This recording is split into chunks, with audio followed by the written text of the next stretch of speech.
Why is there large price difference for DTF film? Actually related to the produce process. There are currently two types of DTF films available. One is the multi-pass process, and the other is the 3-in-1 process. What's the difference?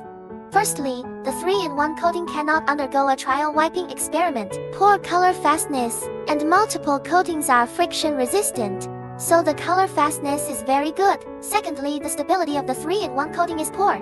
Its ability to absorb and grind weakens over time. Not long storage time. The storage period of multiple coatings is longer.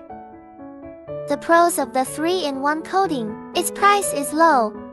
Actually, both types of DTF films have audiences. How to differentiate?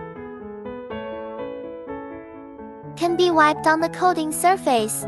Are there any scratches or powder loss? If there are scratches, it's a 3-in-1 coating. There are multiple coatings without scratches. If you like, please follow us.